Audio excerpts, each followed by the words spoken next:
Undead creatures of the night feeding on the vital essence of the living.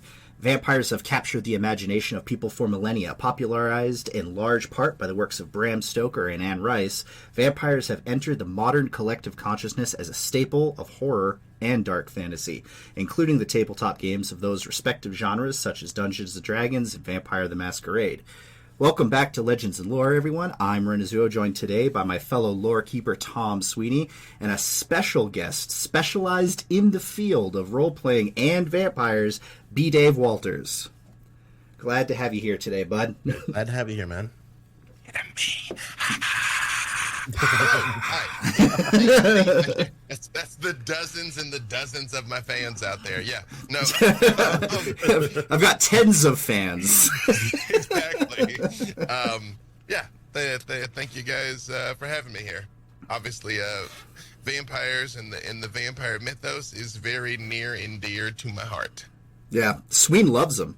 Sween loves yeah, I adore vampires. They're my favorite. They're favorite. I love that we're getting this track record on the show of doing episodes of things that you're just, like, repulsed by, like when we did the Illithids.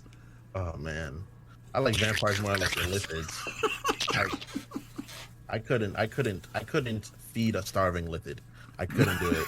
I couldn't. My heart would be like, you can feed a starving. Oh no, I am capable of doing it. I just would not. You got what they want. Yeah. you got that good stuff that they want. So, yeah. So for vampires, like I said earlier to you guys, I want to kind of jump around a little bit because we've got great stuff both in D&D and other lore and stuff like that, and then later we'll have some questions, but where I would like to start is, what do you think is the quintessential setting for vampires? It's got to be Ravenloft for D&D. So.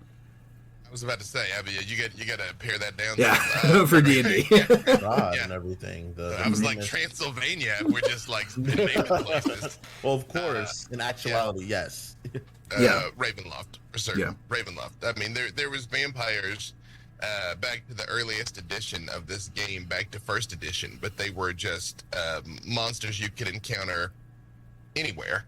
And then Ravenloft was one of the earliest. It was an adventure first, and then became its own independent setting soon after that, and blossomed and mutated into the delightfully terrible thing we know today. That would probably be kind of the genesis of where you start seeing the evil vampire as a character in D&D, as opposed to just a monster that you're there to take out. Which they are. Monsters. I mean, they're for you to try. They're not that. Yeah. Well, in the earliest time of the game, a lot of what it was let's take this thing from pop culture and mythology that people know, and then figure out how to express it in a legally distinct way in this game. Yeah. Right. So Ravenloft and Strahd were always Transylvania and Dracula, always. Mm-hmm. For you to be able to go and tell that story at your table, it's just again legally distinct. Yeah, a land covered in mist. That the people there are sad, and there's barely any sun, and there's a vampire on top of a hill in a huge manor. It's like, oh, that doesn't sound familiar at all to me. Not one bit. Desperately searching for this one woman, right? Yeah. And has this one human guy who is a vampire hunter, who has sworn to destroy him, and they have a semi-eternal beef. Yeah. Mm-hmm. Yeah. Now That's not me when you hear something you know. I realize that Strahd has an origin very similar to Dracula, but I seem legally to remember, distinct. Yeah, legally distinct. I seem to remember there being different origins for him at one point in time. I don't know if that was across like different editions of the game. Is it Strahd? Yeah, like I seem to remember there being other origins for him that they like tried out that did not stick. Because am I remembering that correctly? Yeah, I mean, there's been 50 years of this. I mean, when he first showed up, it was, I'm a vampire because reasons. I'm the first vampire, no less. It wasn't until the novel I Strahd came out, which was years later, that really kind of fleshed out and solidified, his exact story and everything about Sergei and the formation of the lands of Barovia and the whole "I am the land" quote and all of that stuff came from I Strahd later on. Before that was before the Domains of Dread, right? If I'm not mistaken, that was even before the Domains of Dread became like a proper thing. It was just like only Ravenloft. I think. And then there was Ravenloft. Well, the original Ravenloft. I have to say that carefully because that it grew and became its own thing. Was the whole place was like you could go look at the old first and second edition maps. And it's a kingdom like anywhere else. Like, well, here's Barovia, and over there's Darkon, and over there's Falkovnia, and you kind of can't leave, and it kind of sucks, but here we are. This idea of it being more like a system of dirty bubbles that kind of rub up against each other is fairly new. With Van Richten's Guide to Ravenloft, I like that phrasing. Was the first to really put these impenetrable walls around each domain. It's a fairly new addition. Yeah, because it used to be, I remember in 2nd edition, back when I would play that, it was possible to traverse them, but you had to, it was very special circumstances. Like, you had to meet special requirements to be able to, and essentially, the individual domains have to let you go. And that's not common. It's pretty rare.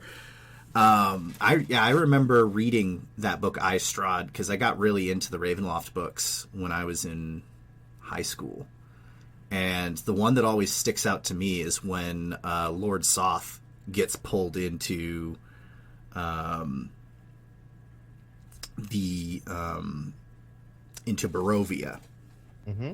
Yeah, so that one as him just kind of beating the hell out of Strahd's defenses in his castle with a giant Big B's crushing hand or something like that. It was a very cool book, but it's the only part that I've retained over the years. We're having audio issues. I thought it was me. I was being quiet.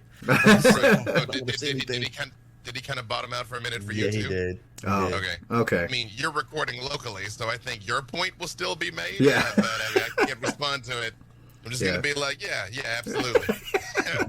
I was just staying quiet. I was like, I'm not going to say anything. I'm not going to interrupt him. I'm just going to listen. Yeah, that's all good.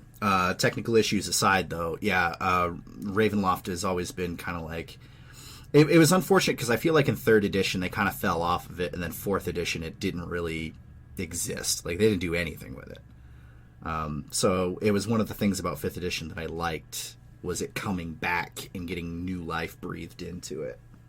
Yeah, or unlife into it, such as it is. Yeah. Yeah, it's. I mean, Curse of Strahd was a very effective way to reintroduce the setting for a new generation of people that didn't know what it was or that it was there or who Strahd was, and then Van Richten's Guide took that and kind of expanded it out where you can really tell whatever story that you want to tell there, which has been a really, really fantastic and powerful reintroduction for sure. For sure. It's really, really cool. I played a little bit of 3.5, and then I really jumped in 4E. Not 4E, I jumped in 5E. My friend refused to play 4th edition for some reason. I didn't know why. I kind of get it more now. Of 4th edition, yeah. I get it now somewhat, but I'm like, we could have played it, tried to do it, nah, never. So I recently got, so I didn't really know much about vampires along the lines of Strahd, but I played Curse of Strahd through and through, and I was like, I still argue it's one of the best adventures that 5E's put out. I'd argue it's maybe top 2. Yeah. I would say even a very reaching argument for something else. And I really enjoy, as someone that's not a huge fan of vampires, I'm not a big fan of Dampier's, huge fan. Eric Brooks, one of my favorite characters. But when it comes to regular vampires, I've not been a huge fan of them. But I really enjoyed Strahd and his pretty much the way the world tells his story and the way that vampires are used in those narratives, where it's sort of they are ever present, but they are also enigmatic at the same time. It's Yeah. also such a very cool way of using an enemy or a character in general. So I really appreciate what they did with him. Well, okay, so let me zone of safety. I don't like zombies. I think zombies are really stupid, and I don't like zombies. Agree. So, Me too, actually. You're good. What is it that about vampires that don't do it for you? I don't know, man. I've always been more of a werewolf guy. You know, Sure. the duality of man and beast. I've always been way more of a fan of. You know. Yeah. I really never. I just felt the like. Sorry to interrupt you, Ren. My bad. If you're gonna say something. No, you're good. But I never, because vampires have always seemed they're so powerful. They're such like an extremely powerful like kind of creature, but yet I feel like their weaknesses, like back harkening to the Superman thing, are just so kind of silly. It's like you are faster and stronger and more magically inclined than any being relative most beings that exist. Yet if you fall in a stream of running water, you'll be hurt. Or you can't get a tan, you know? And these are just me being silly, but those things have never really harkened to me. But then when it comes to half vampires, I adore them. Like I think they're the coolest. Like freaking Alucard. I love Alucard. He's like one of the coolest characters to me, I think. Yeah. You're talking about the Castlevania Alucard, right? Well, yes, and obviously like Housing's pretty cool also, and then like just the Dampier side. Yeah. I really like Dampier. I think they're so cool. Yeah. So, I think I know what you're talking about, because before, I would say it was when I got into Vampire the Masquerade, was when I started actually considering the idea of vampires as fully fleshed characters who aren't necessarily just driven wholly by hunger and can actually have like other motivations and other things that they want, going in their lives. So I always thought that was pretty interesting. And then when I came back to D&D, because I took like few years off from Dungeons and Dragons and just not playing it. And when I came back to it, I really felt like I was able to tackle vampires not just as enemies, but as possible protagonists again, as a I don't know, as something that could be three-dimensional, As an aside, I'd be remiss if I didn't point out, they're still driven by hunger. Oh yeah, like true, yes. When I think of vampires, when I think of any of the magified humans, where the idea they're not human blood with like something else. When I think of like the magified humans, like lycanthropes or vampires, as characters within most regular times, I'm like, hey, you can't do that because this curse really, really will warp your character. Like, I think the reason why most vampires are crazy is because like they have human minds with this eternal existence and like a ravenous hunger for flesh. So like even the most good guy vampire will eventually kind of go nutty, Mm-hmm. Like that's an eventual thing. I feel I'm not the end all be on that. I'm sure B.Dave has way more information about it because I've watched Vampire Masquerade many a times, and the way you guys tackle your vampires, the way like especially my favorite thing is the hierarchy. The hierarchy of vampires has always been super interesting to me. Yeah, you mean like how they interact with each other? Well, how there's like literally like almost a monarchy level to them. I think that's very interesting. Yeah, like the Camarilla structure with the princes and stuff. So, what's interesting is, so the World of Darkness landed on my face when I was in high school when it came out, because I was absolutely the target demographic. And actually, I was a werewolf fan before I was a vampire fan, because even then, where you were like, let me get this straight, I can be like sexy and seductive and filled with ennui, or I can be a 10-foot rage monster that can throw pickup trucks. Like, yeah, no, give me that. So, I had to represent for the Shadow Lords even before I represented for Clan Ventru, which is Shadow Lords is still one of the best names of all time. Nice. And the thing that I think a lot of people don't realize about Vampire the Masquerade in particular is how much that story has affected the pop culture perception of vampires for the last 30, 35 years. Every single vampire story that has come out since has been touched by that. It's why Underworld was so much stole the World of Darkness core concept. Practically a carbon copy.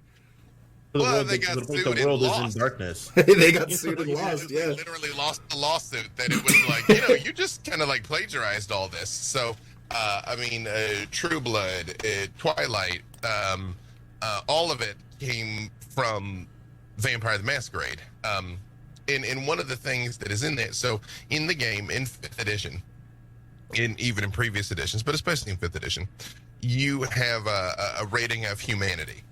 And it is pretty easy to lose humanity. It is very, very, very, very hard to get it back. What a lot of people don't and when your humanity is reached to 0, you are what is called a wight. You are just a mindless monster. Mm-hmm. But it also says that over a certain period of time, you lose humanity no matter what you do. So if you live long enough, that's the fate of every vampire. Every kindred will end up there eventually. If you just keep living long enough, just the time and reality of what you are and what you are doing and what the beast wants from you and what the beast compels you to do will ultimately destroy you no matter what. And I think that is kind of a fantastic bit of tragic backdrop that is very often overlooked. Mm-hmm. Yeah, you basically have to try and keep engaged with your own humanity in order to keep it going. I tell people that it's a storytelling game of personal horror. Mm-hmm. You are a monster and you don't want to be. That's the game.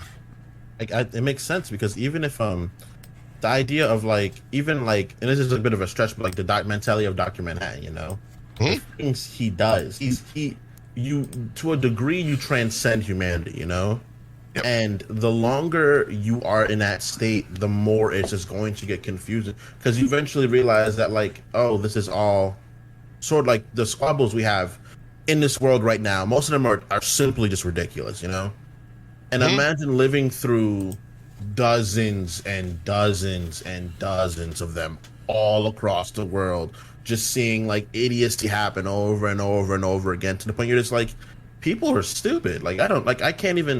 I can't even want to eat them because of how dumb they are. I feel like I'm doing a disservice by ingesting them. Someone sounds someone's sounding a little Ventrue right now, actually. Tired of Earth. These people tired of being caught in the tangle of their lives. Yeah, man. Yep. Mm-hmm. And I respect that aspect of it. I respect the idea, or even the vampire that is good. The one that tries and stays and tries to be altruistic, even in their time of them detaching from the more humane way. It's still them being I still can't get why these things are happening. Aren't they learning from what's gone on? And it's that is where the interest comes in, because the idea of the immortal character along with the vampire is interesting with the whole. It's an interesting dichotomy, which I will admit. I just like my wolf boys better. I mean, I'm gonna have to preach the gospel of Clan Gangrel to you later. You can have a little bit of both, Yeah. Maybe. See, now that's cool. A little bit of both. A little bit of both. I'm going to hit you guys with a question here that's actually kind of related on what we've been talking about, because we're talking about the differences between these vampire depictions and how we see them. And I'll post it in the chat here so you guys can read it. But it comes from Twitter, username Rafa. So, do you like the way vampires are portrayed in D&D? Are there any changes you would make to them, or are you content with how they are now? Again, they're legally distinct Dracula, so I get why they are how they are. I think the one thing that has never clearly been expressed is how you create a vampire in Dungeons and Dragons. It's clear how to create a vampire spawn. It's implied it requires biting 3 times, and that's just because in the Curse of Strahd has already bitten Arena twice. When you meet her, and when he bites her the 3rd time, it's a wrap. But it'd be great if maybe that was just like written somewhere. You know what I mean? That you're like, yeah, on the third day they're gonna bury him in the dirt, and then when the sun goes down, they're gonna rise as a vampire. Something, that's not in there. Yeah, that would be a nice thing to have. For me, I would I don't know, I want the scale of vampires. I want the Igors, the what are they called? Thralls. I want thralls. And then I want young vampires, and I want some ancient bad news this guy, because I understand vampires within D&D are usually the idea of already a long-lived vampire to the point that they've already warped the world around them. The magic that they are has seeped into the world, and it's affecting the world around them. But I want bad news, because technically Strahd is the oldest vampire, right? He's the first vampire. He's the first. Mm-hmm. But the idea of Strahd is that since he's in Ravenloft, time moves differently. Technically, I guess. So he may not be the longest lived, but he was the first to be transformed, I guess. If that makes any sense.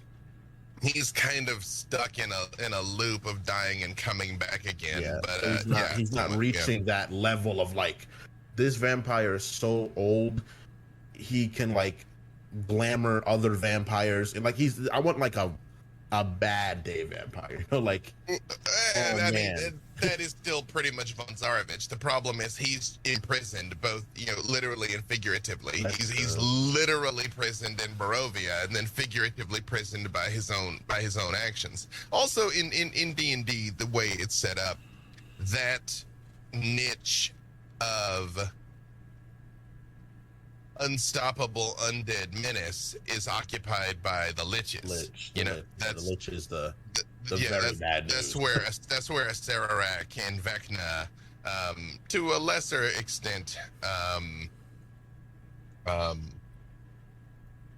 oh shoot, why can I not?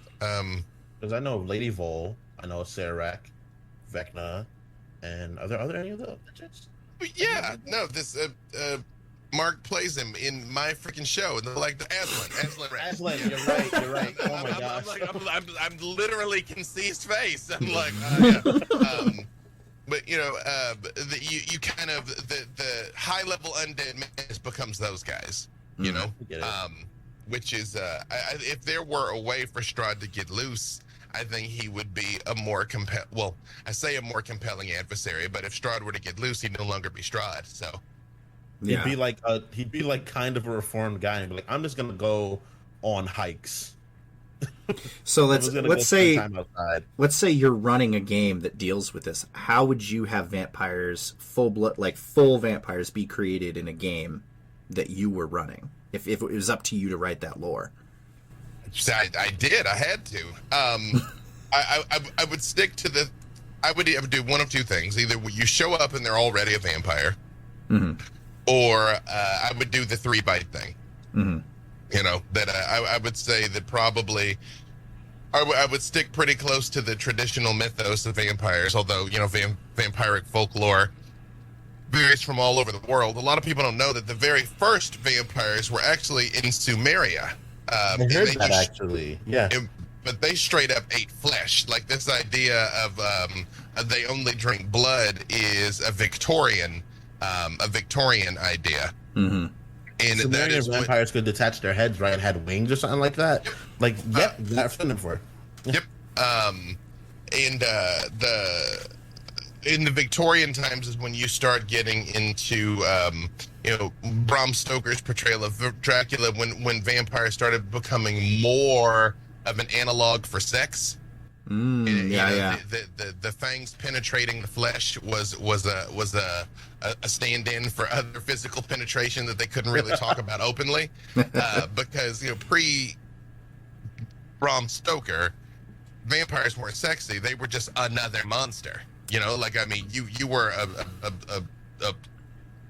corpse that thirsted for the blood of the living. There was nothing hot about that. Yeah, vampires were very much like a symbol, like with Carmilla. Like Nosferatu's and stuff like that. Nosferatu's, that would have been I think in folklore those predate that kind of creature, I would say. Yeah, Nosferatu is German vampires. Same principle. You know, the first movie that was made, glossed onto that particular portrayal of the creature in the mythos, and that's why people kind of know that version of the vampire. But that's how it was over there. Would, you know, come in the window at night while you were sleeping and murder your face. You know, so. All right. But again, it was not hot. All right, I got another question to hit you with then, because it goes like exactly into, you know, what we're discussing here. So, my body's ready. High Five Ninja asks, do you think that vampires should try harder to maintain aspects of their origins, or do you prefer the way things have been going with their modern interpretations? I think he means like should the way that they're shown. I'm going to give you two very different and seemingly contradictory answers. Okay, hit me. Yeah.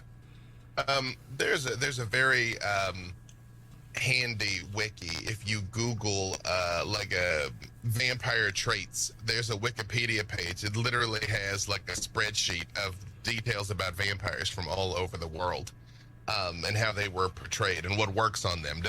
Does the stake through the heart work? I always love when people say things like cutting off their heads is effective against a vampire. I'm like, cutting off their heads is effective against everything. Like, what are you talking about? You know, like removing the heart is like, yeah, duh. Yeah, that's statistically speaking, that's gonna work. Turning into atoms will kill it. It's like, whoa, no, yes, it's atoms now. Of course it's gonna die. Yeah, it's susceptible to fire. Yes, so am I. Yeah, right. I think if you are going for a particular cultural expression of what a vampire is, especially to set your work aside from and make it stand out from the default sexy vampire that we've all come to accept, because that's our cultural expression of what vampires are now. It's Anne Rice, you know, it's Louis and Lestat. That's what vampires are to us. When that has not been what they were for like most of time. That being said, the contradictory part of this, and this is the part that sounds weird, is I always believe that, you know, most folklore comes from something, especially most enduring folklore. When over centuries or thousands of years, people are telling you, like, no, this is in the woods, this happens. I mean, something was out there, something was happening. So I don't necessarily know that it's somebody that is going to detach their head and it's going to fly at you with wings. But, you know, there was some out in the woods was jacking people in the Buchenwald, you know, the 7th century. So it's like, and it's the idea of being able to give face to phenomenons, you know, like that's what we do, you know, as storytellers. Human storytelling is a part of what we are. Like, people that deny that are insane. We have to do it. That gives us the ability to turn these things that are amorphous and without form, rationality, and helps us deal with stuff, you know. That's why the game of Dungeons and Dragons, or tabletops in general, they've persisted no matter how much they've been trying to be destroyed. And like, when it comes to the idea of like the thing in the forest or whatever, the thing that bumps in the night, it's just, they're probably mundane, you know, very likely a mundane reason for that. But them saying like it's this and that helps people, you know, gives us the idea like, well, this would work against it. It gives us a sort of a defense mechanism in a way, you know? I'll say two things. One, for my money, storytelling is what makes us human. The fact that we can sit around the fire and share stories with each other and take actionable, life-altering information from it, that we can talk about the labors of Hercules and take some insight into what it means for our own lives, is why we're the dominant species on the planet.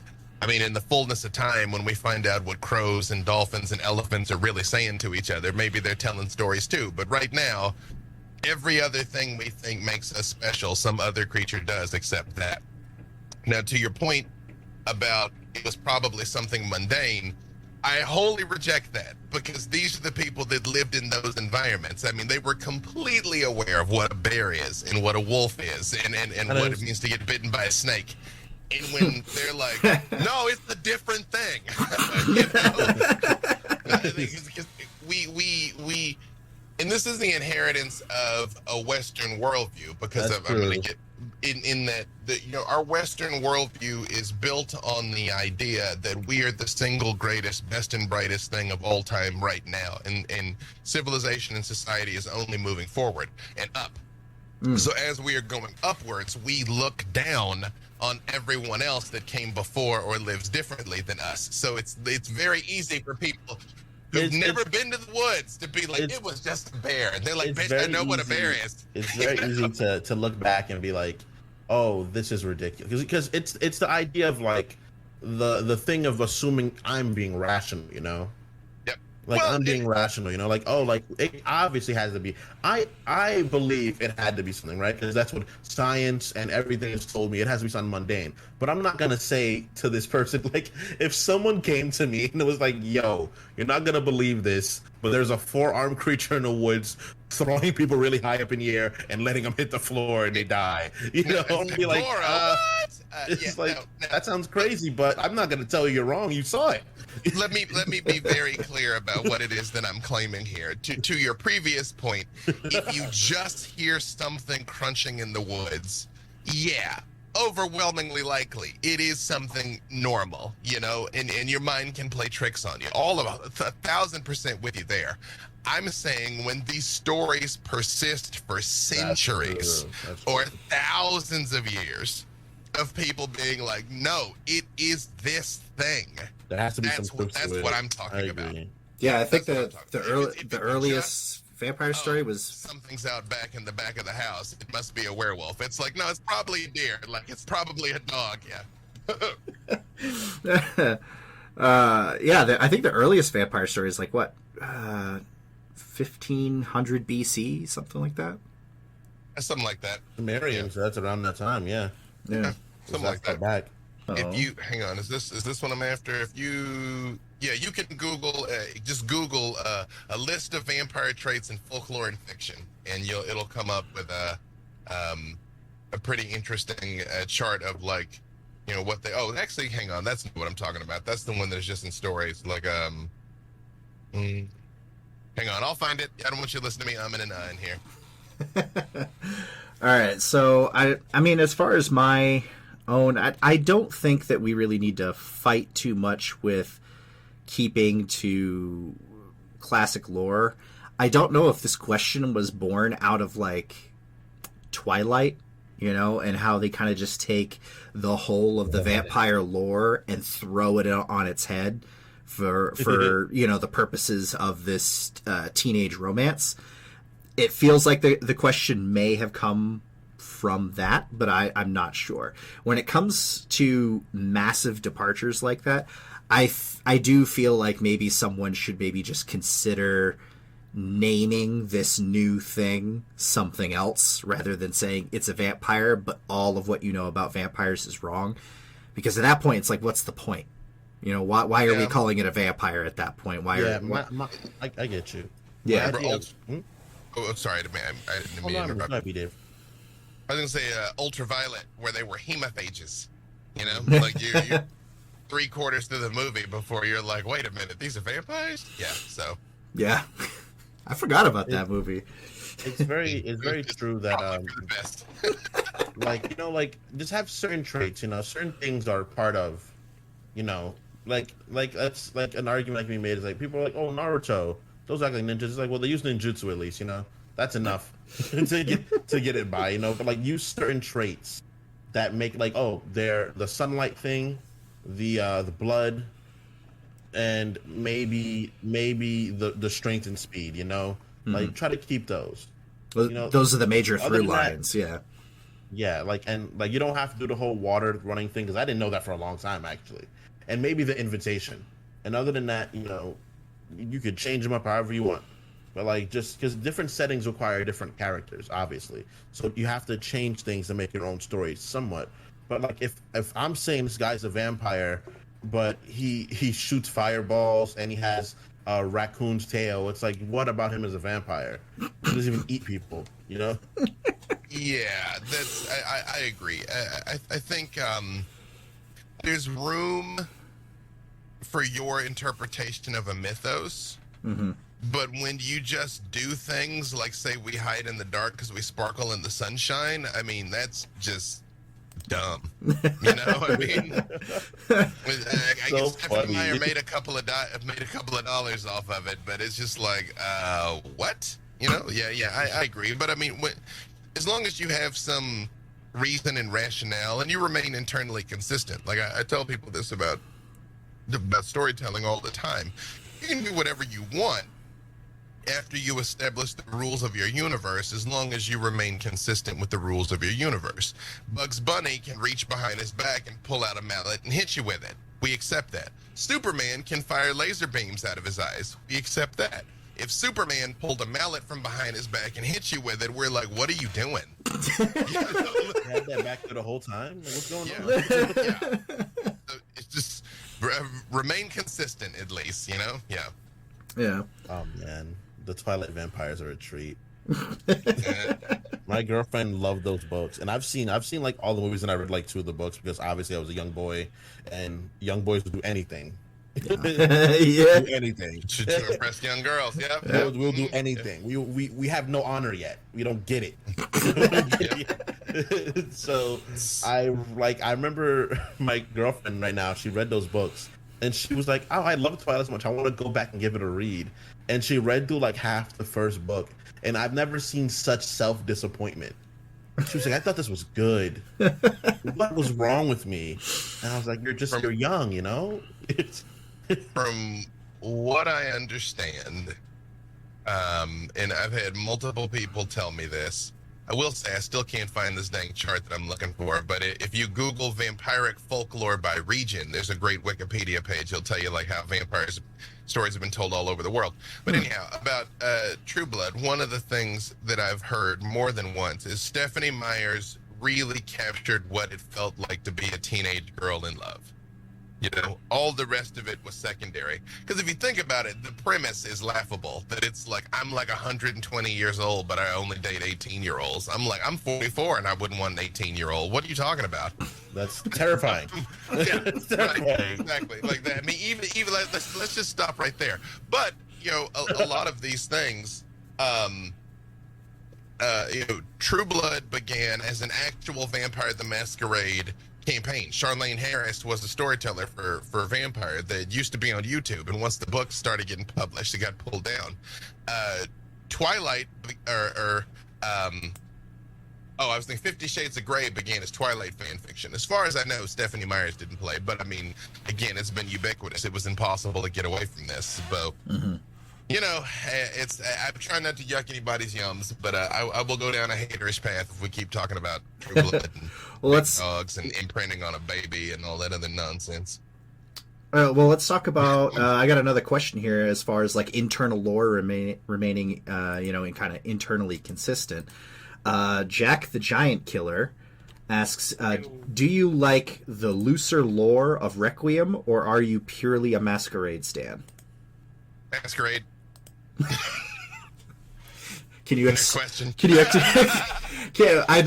expound upon that? Because I have opinions, but my microphone or my connection is not quite as good.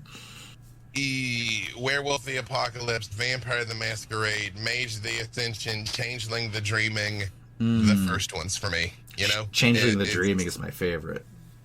Yep, it's it's not so bad as like 4th edition, which we do not speak of. I think those were all valid expressions of the games, and I got a lot of friends that's what they played first, and that's what they loved the most. But I'm an OG.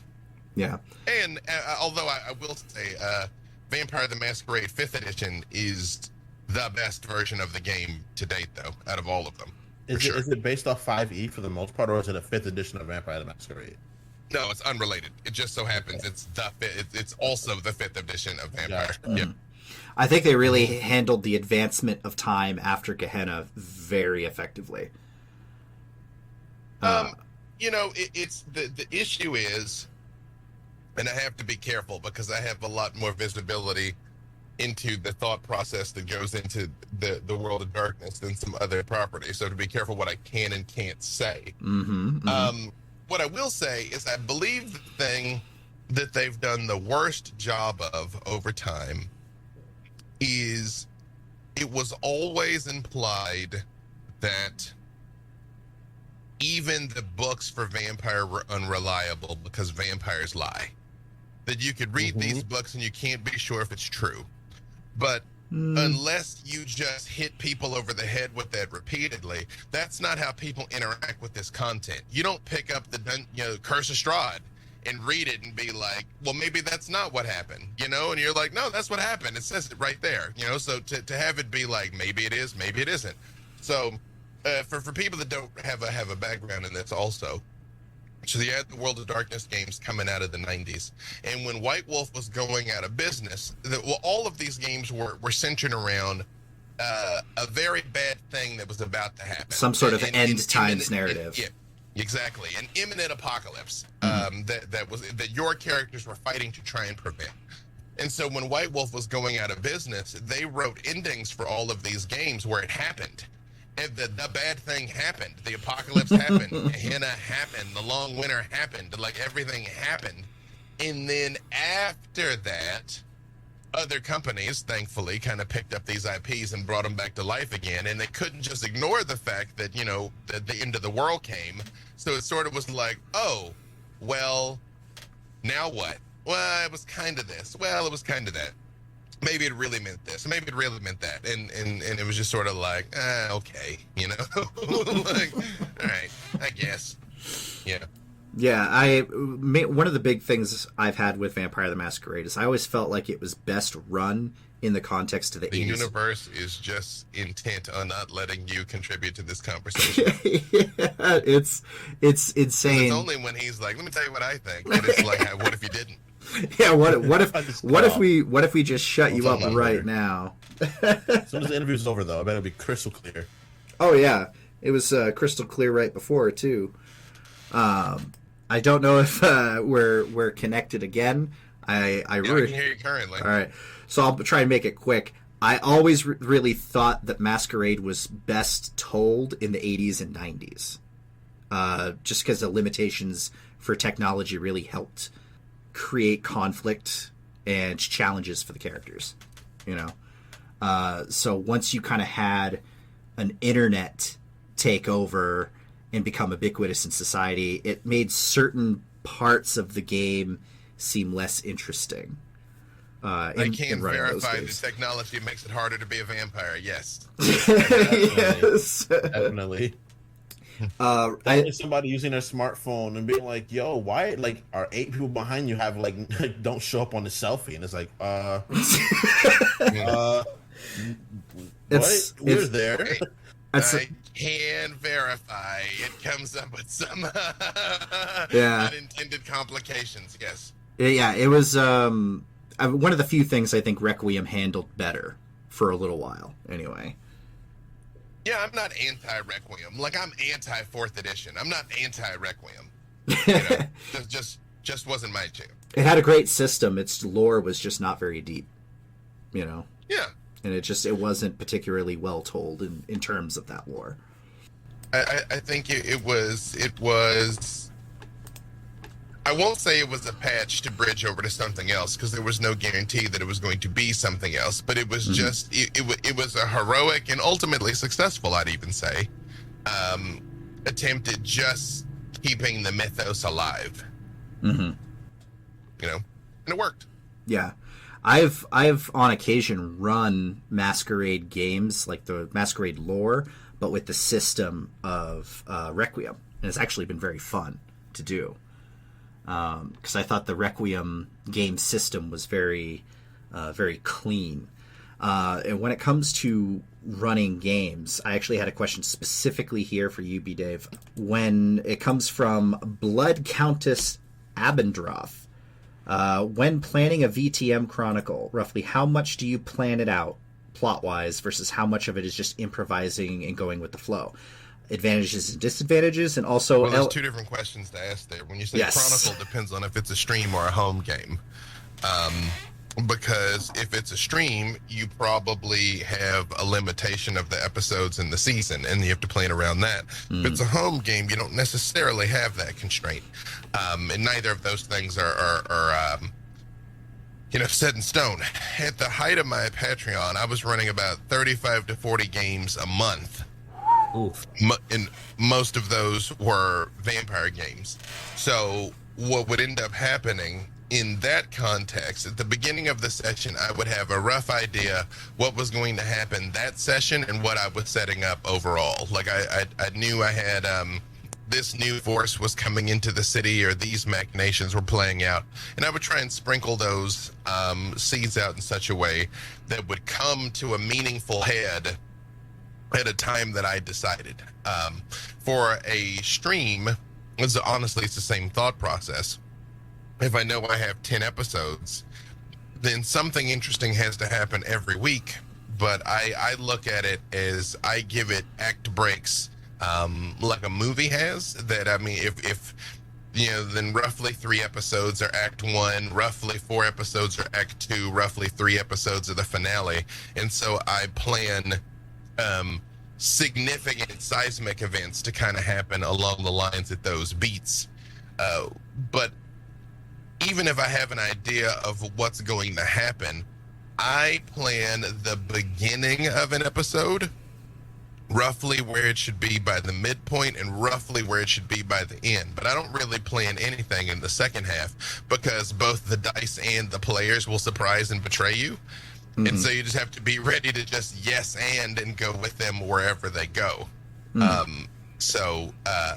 It's like having a destination in mind, but not necessarily having a route planned out. So honestly, it's kind of a bit of both. And for home games, which direction does that shift in? More improv and more on the fly. Most of what I'm doing is improv. Even when I have a plan, it's still improv. Mm-hmm.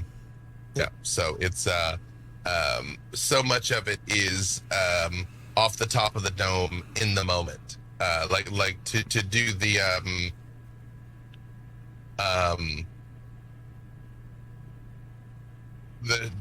Stranger Things game that you just saw me do. Yeah. I had just an idea of roughly where it was going to start and roughly where it was going to go. Most of that, what you see happening, I'm doing in real time and making up as I'm going along. Most of it. It seemed like they really enjoyed that. So, I mean, it can't be a bad approach. Does that change between game systems for you, like VTM versus D&D? No. Because I can do any of that stuff blindfolded, because I've been doing it so long and know it so well,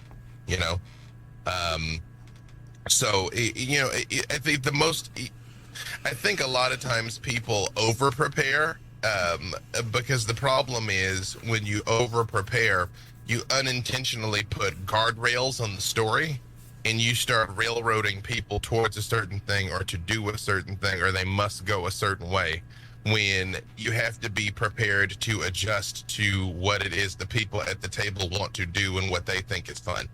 Mm-hmm. That makes sense. Sweeney, you run a home game. Mm-hmm. How do you handle it? Planning and improv, what I do is I do outlines pretty much. Mm-hmm. So I do pretty much a roadmap of, we start in big city, Waterdeep, Baldur's Gate, Sharn, somewhere in Greyhawk, and then I do beats based on levels. So pretty much like when we finish this mission that we mainly had to do, level up there. And then I kind of go with the flow until we get to higher levels. When it gets to higher levels, obviously, past like level, I would say 8, there's more exposition and freedom in how the people want to tackle things. But I do a little bit of planning every session, but I keep the main focus on these certain checkpoints I lay out throughout the game. I keep it really simple, because I've done the whole like week of writing. Mm-hmm. When my friends come and they railroad it, and it's just all that time gone. How do you feel about that kind of idea that it's about 2 hours of planning to every 1 hour of game time? Yeah, that seems about right for me. I usually like right now I'm trying to run a little one shot, and I've spent about like maybe 10 hours sort of like figuring it out, figuring out the map I'm gonna use, and all that junk. And now I would say it's probably gonna be about like a 5-hour campaign. So yeah, that seems about right. B.Dave, I wanted to ask you, do you have a preference for a system that you're running these days? No. I mean, I'm lead designer of Into the Motherlands, so I've been making that actively every day. I'm just because of the way the fates have broken. Currently, I'm playing a lot more D&D than I'm playing a vampire, but I used to be playing a lot more vampire than I was playing a D&D. I've run about 600 games of V5. I've run more games of vampire V5 than anybody else on Earth. I would say more than anybody, period, but there's some cats I'm sure have been playing weekly games since 95, so... oh, yeah. But those definitely... Those are the champions, man. Yeah, but definitely a 5th edition. So, yeah, it's all about what's the story that you're trying to tell, really, you know? Because Vampire the Masquerade is a good system for a highly narrative-driven modern experience. 5th edition is good for... I mean, it's never completely shaken its war game roots. So it's good if you're going to do something very fighty, but the further you deviate from being fighty, the more the system kind of strains to keep up with you. But no preference either way. Now, have you run many games of Dark Ages or Victorian for Vampire? Dark Ages is actually my favorite. It is actually my favorite vampire setting. And I did a series of short games on Q Times where we did Vampire, Werewolf, Mage, Wraith, and Changeling that were all tied together. I love that. It was leading towards a finale that I just have never had time to get the band back together again and do the finale for. I still have it in the back of my head what was going to happen. I will say the Wraith the Oblivion 4-episode series we did for Q Times is like the most intense and astonishing game that I've ever been a part of. Still, like, that was wild. I've still not experienced anything like that before or since. Wow. That's for people who aren't aware. So again, Vampire, Werewolf, Mage, Wraith, and Changeling were all that was the world of darkness, and they all existed in continuity. Vampire and Werewolf, you know. Changeling, you were Fae, but like Fae from the real fairy tales, like dark Fae. Like, don't mess with them because they'll eat you, Fae. In Wraith, you were ghosts, literal ghosts, and Mage is the Matrix. Like, Mage is the Matrix so much so that you'll never convince me that the Wachowskis did not play a lot of Mage growing up making that, because it's the same thing. Yeah. So with Wraith, you're a ghost. You have unfinished business, something that is keeping you from moving on. But you also have something that is called the Shadow. The Shadow is not your evil twin. The Shadow is you. The Shadow is everything you're not proud of, every mistake you ever made, every secret you ever kept, everything that you don't like about yourself is your Shadow. And your Shadow hates you. And so at the table, you're playing your Mage in someone else's, or your Wraith rather, in someone else's Shadow. So there's a PvP component to it of where you're actively trying to undo another person, but then like temporarily you actually can help them at times because you're ultimately trying to lead them to their destruction. And the things they said and did in that game, I was just like, wow. Like, there were so many times I had to just cover my face so I didn't ruin a very intense scene, because I was just like, I can't believe they did that. Jesus. So yeah, that was I'm gonna have to go find that. That sounds awesome. It was Wraith Echoes of New York that we did for Q Time. So check that out. That sounds really cool. Tell me a little bit about Ventru stuff. You said that this was your favorite clan, and because we talked a little bit before, over Twitter and stuff, and I had asked you, obviously, what was your favorite clan, and you said it was, of course, Ventru. So I want to hear a bit about what draws you to the Ventru clan in VtM. Clan of Kings, yeah, all the way back into college, I was I would play Ventrue, where most people wanted to be Gangrel or Nosferatu and have the big teeth and claws, and that was the trench coat katana guy thing was really in vogue then. The old fish malks too, yeah. Yep, yep. Nice. But I liked Clan Ventrue because they're the guy behind the guy. They're the power. I mean, oftentimes they're on the throne, but if they're not on the throne, they're the power behind the throne. I like the fact that it's that they have been the leaders since time immemorial and the ones that actually make things happen, which is not always the most sexy thing on the front of it, especially when you can be like a toreador filled with we or any of that stuff. Just being the one that is moving the pieces on the chessboard. That was always the most interesting thing to me. In recent years, I have developed a true and deep and abiding love for Clan La Sombra. Okay. But yeah, that's I mean, I like all the clans. There's no clans I don't like. I can see the parallels between Ventrue and La Sombra there in terms of like the themes that run between them. So that makes sense. Well, in the past, Ventrue were political power and La Sombra were religious power. Mm-hmm. In the modern Knights, that line is not quite so clear on either side of it. But for people that don't know, the Ventrue are the business vampires, and it used to be just the sleazy stockbroker Wolf of Wall Street cliche was how everybody saw them.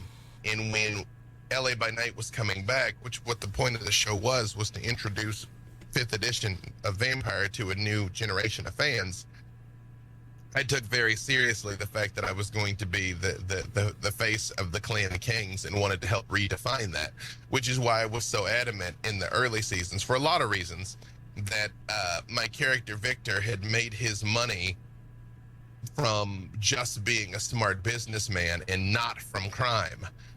And I asked myself, because I was coming off of We're Alive Frontier, where I was the reluctant leader of an unruly band of misfits who wouldn't listen to their detriment. So I came into Vampire being like, well, what kind of vampire would actually be having a good time being a vampire? And I'm like, a nightclub promoter.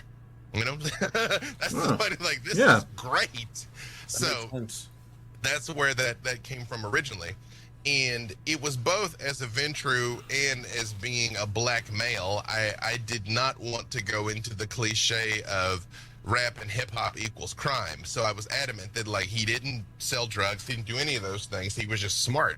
Now, over the fullness of the show, I did lots of crime, but I did crime in the context of being a vampire.